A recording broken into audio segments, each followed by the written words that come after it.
So long anyway. On the second day of Christmas, Heather said to me,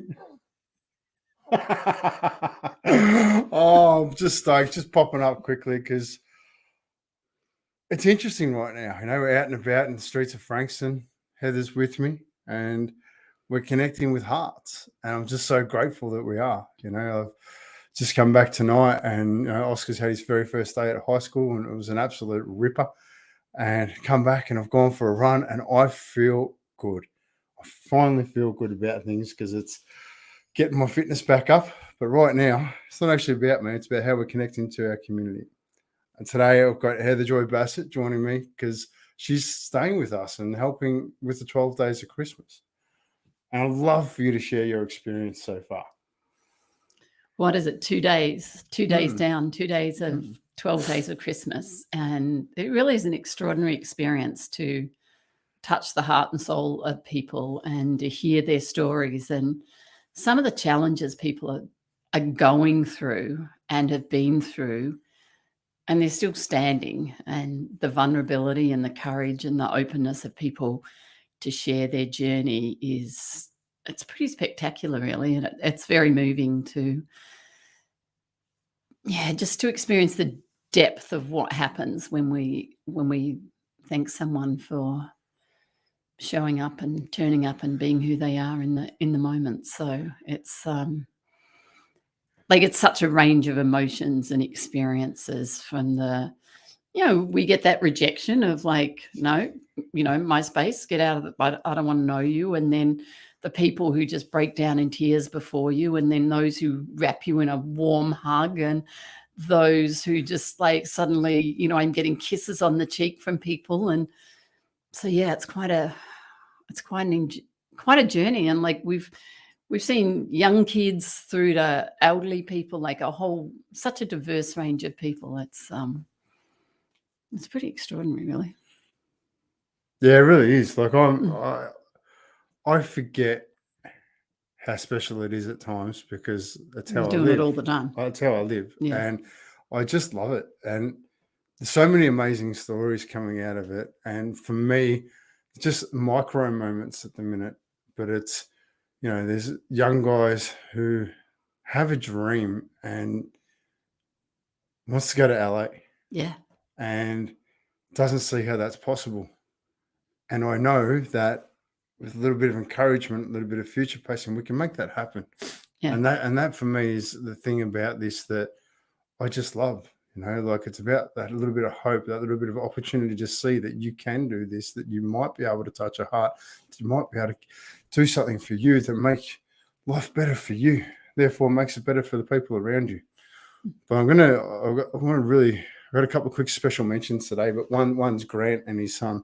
And Grant. He's a New Zealander. It's Grant. Yeah. Grant. And what a beautiful moment where we literally touched hearts, and he wanted to give back. So he literally gave us $100 out of his wallet and goes, I just want to pay it forward. And I said, excellent. And we went straight to the kitchen, gave the money, and we paid that forward in meals. And that's meals for those that need them. And for me, what a moment in time, to touch Grant's heart, to touch our heart, to touch the heart of others. That's the connection that I just really enjoy bringing into Frankston. And the beautiful thing, we rocked up to this business, and there was the dad, but he's also working with the son. Yeah. And just to watch the interaction of this young man, just looking at his dad and just seeing this dad, and I'm looking at the dad, and I'm like, you're such a beautiful human. And the son's just sitting there nodding like he is. And I'm like, and so are you. And this multi-generation business and family, and just their hearts just wide open, and just that moment of interaction, seeing their interaction, and then the interaction with Scott, and then literally their hearts bursting open with just gratitude for what we were doing, and then us having gratitude for what they're doing and how they're interacting, just absolutely beautiful. It really is. I'm lucky enough to spend a lot of time with builders, and Monday night's my special night where I sit with builders from around Australia. We have a yarn about life. And one of the things that we talk about these days a lot is tradies and about young apprentices coming through. And one of the greatest things I was having a yarn with a builder down on the Mornington Peninsula was about the fact that we don't take enough time to train these guys well enough anymore. We're not investing our time because life is so busy, right? That we're focused on what's going on there when we forget what's at our feet, the people at our feet that are supporting us to get us up. So we've got to train them. So to see this young guy with his dad, and you could just see the pride in the way they were doing things, and just it was beautiful. It was a beautiful, beautiful moment. So I honour both of them tonight. Yeah. But I want to grab a couple of things that really, really filled my heart. And one was Alfred Health. I ran into a bunch of people from Alfred Health that were having a day off, just filling up their own cups because, you know, they support a lot of people. And my God, did they touch my heart. And I hope at some point they see this video because it was a conversation in a moment that just opened up my heart. And as we experience, sometimes it's tears, sometimes a hug, sometimes a kiss on the cheek. Sometimes it's just a look in their eye of gratitude. And I got all of that within this one circle. And I'm just, you know, what a moment, you know, what a moment where you get to connect with people. Like I love people. People are just extraordinary. And when you get the opportunity to connect with them, like I'm going to let you share the story of Floss because this is pretty extraordinary. Floss is just like, she's this ball of pink. She's got shaved sides, this bright pink hair up here and dressed in pink. And she shared her story of, she was born with a silver spoon in her mouth, and she's like, you know, wouldn't give anyone the time of day. And then she lost her home, and then she lost all her funds, and then she had to go and get some help. And the Salvos actually helped her out. And it just changed her whole world. And she's been in the finance industry. She's been sort of at the top of her game. And now she's like, how can I just bring some color and bring some light into people and give back? And so she just rocks around in these pink outfits. Sometimes she wears these pink wings, the pink hair, the pink everything. And she's just like, and she's doing the same thing, different version, different color. But how do I bring some joy into people's life?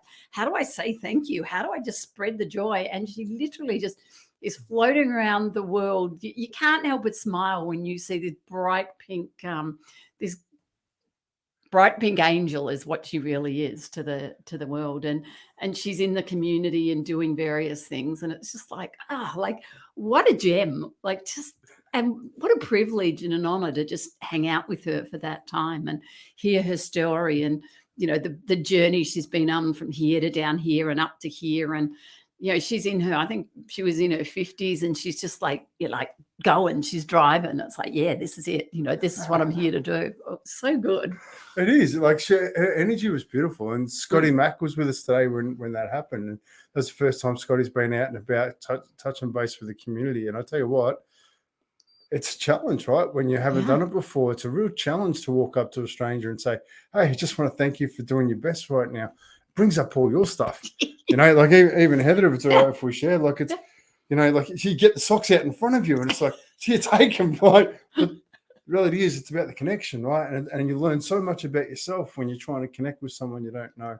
And that for me is something that's beautiful. But I've got one other moment today that there's a young guy by the name of Damien, and hopefully we'll build enough of a relationship that we'll be able to get him on at some point. But I met him 12 months ago when I was out and about in Frankston with a pair of socks. And I was actually sitting there with a few of the guys from the Victorian Brotherhood. And I was having a bit of a yarn about life, talking about things. So it would have been roughly 18 months ago, probably roughly. And I met him, and he was out and about having a crack, trying to find a job. He's got his opportunities like we all have. And he's just struggled a little bit. But I got to see him today. And he remembered me, and I remembered him like no tomorrow. And it was just this beautiful connection. So next Tuesday, we're going to catch up and have breakfast together and see what we can find to support each other, how we can make each other's, you know, connection a little bit stronger and better. And they're the things for me that just, I just adore, because at the moment I'm listening to David Goggins' new book and going back into that space because I've got a big effort that I want to get done for me. It's my Camino Trail. And hey Zola, how are you, bro? And that for me, just going back into that space, talking about achievement and what is it that gets you out of those dark moments? What is it that gets you beyond? What's you never actually know. It could be just one thing. One person can just show you a little bit of hope that just goes, you know what? I'm going to do one thing today that's going to make tomorrow better. Mm. One thing today that'll make tomorrow better. Imagine doing 365 things to make tomorrow better. Where would you be in 12 months' time? You know, and that's for me something I absolutely adore. But there's something big that I'm really looking forward to, and I'm touching wood and hoping that we can come together on, because one of the things that we gift people when we're out and about is a pen, right? You know, we talked about it, and a massive kudos to David Torelli for this, because David Torelli's given me a heap of pens, and I'm a bit guilty because I don't have it in front of me. But I give people, yeah, they're all at the cafe. Kitchen. They're all at the kitchen. There's actually some downstairs, but so I give people a notepad and a pen, and I ask them what the value of the pen is in the book.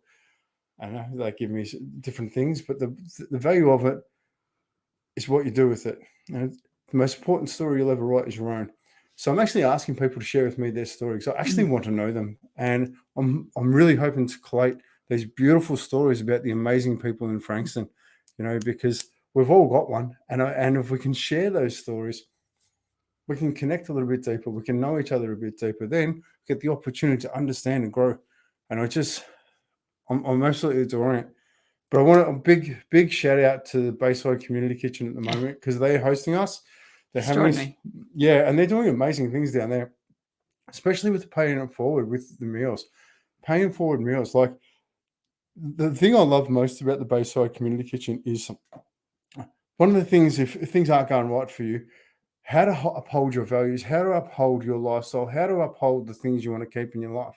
They do vegetarian meals, they do vegan meals, they support people in their beliefs, and so that they can give that little bit of, you know what, I'm still me, you know, and I think that's beautiful. And they're the kind of little things in life that I think if we gift one another, that's where extraordinary things happen. So how are you finding the Bayside Community Kitchen?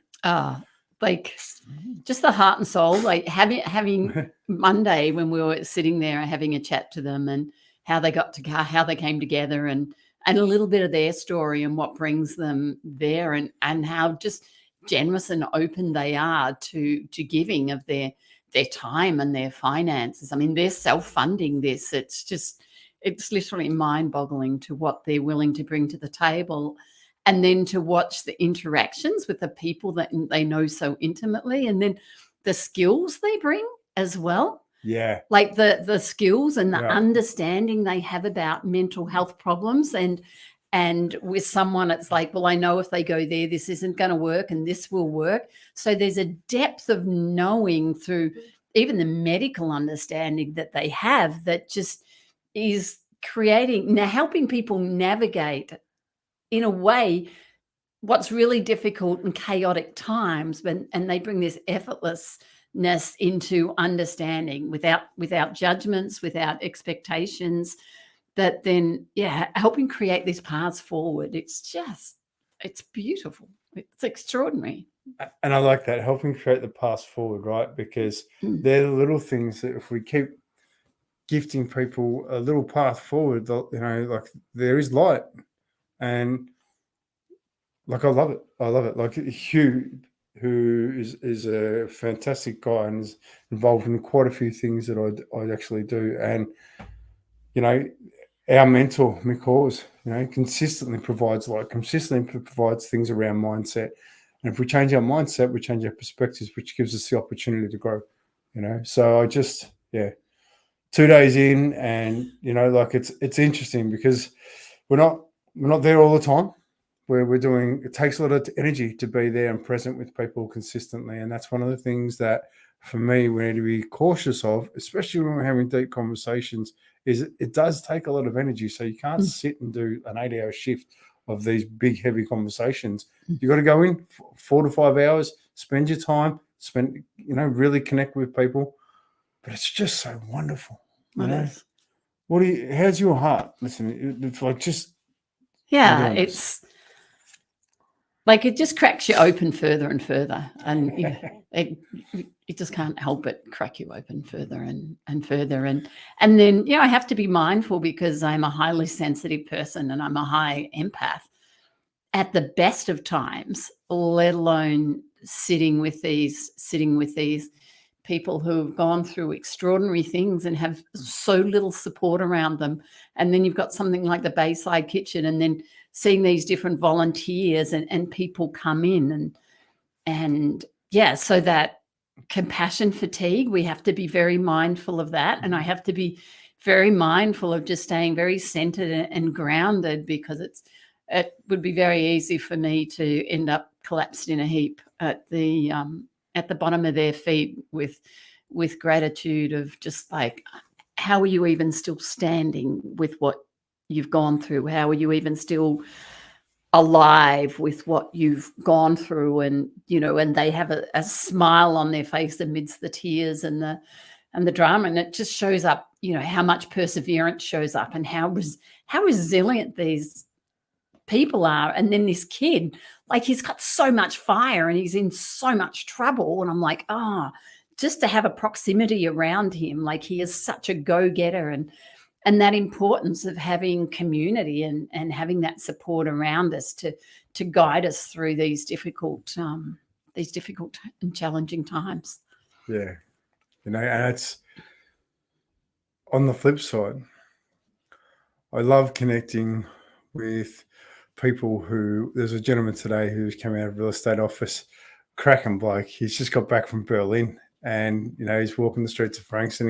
He's been over there for 4 years. He's come back and he's like, whoa, wow, things have changed. Can't believe how many shops are empty. I can't believe the energy here. Can't believe how well we're not looking after one another. And I'm like, well, what makes you say that? He goes, well, he goes, it's amazing. It's a clean place, Australia. It's, it's very clean, but we really need to look after one another better. I'm like, wow. So it's an interesting perspective, but I really appreciate it, So it's not the one thing for me that's so important. We all have dark days, right? No one's getting out of that. And whether you're a CEO who's currently just trying to work through the next change that's going to happen, or, sat down after 3 years of absolute uncertainty, how am I going forward? What is it? How do I future pace this on? Everyone's got their opportunities, and we could just appreciate each other. Then I would be a far greater world than what we already have. And I'm somebody who actually thinks we're in a fantastic place at the minute. I actually think that the opportunities that are coming forward because of the complications, that our light shines brightest in our darkest moments. But I feel that the future is so exciting. Let's see the young kids and the way they challenge things, and the way that they no longer want to work for a business that doesn't want social impact, because they believe that things should be better, that we should be looking after each other. I love it. I'm just so proud to be part of what they want to see, So, yeah. But I've rabbled on for a fair while now, and Heather, we've been going for 18 minutes, which is going to pop up for 5, but we're here for a bit longer. That's the way it works.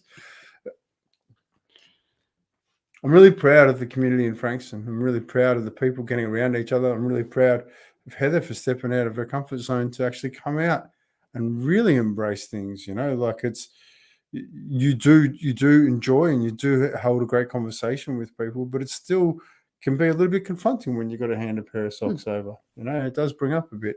So thank you. Thank you for being a part of this. Thank you for touching hearts. It's a beautiful thing. Thank you for your recognition, and thank you for the opportunity to be part of something that is just so extraordinary. It is, isn't it? It is. And aren't the people that we touch hearts with, aren't they extraordinary? Just they are. It's like the tapestry is absolutely, the tapestry, the diversity is such an eclectic group. It is just, it's an honor and a privilege that we get to do this. Yeah. So check it out. We'll see us around Frankston. Hopefully we get to sock it to you. Hey, Daniel, how are you? Daniel Knight. He is one of the LinkedIn unicorns that I love with all my heart. He's an amazing man that supports others to be the best version of himself. Daniel, thank you for everything you do. But more importantly, thank you for picking people up and helping them be seen. You do amazing work, mate. Yeah. I'm really proud of you. Thank you. On that note, have an amazing night, and I'm sure we'll pop up soon. All right. Day 3. Take care. See ya. Ciao. What was that bloody button? There we go.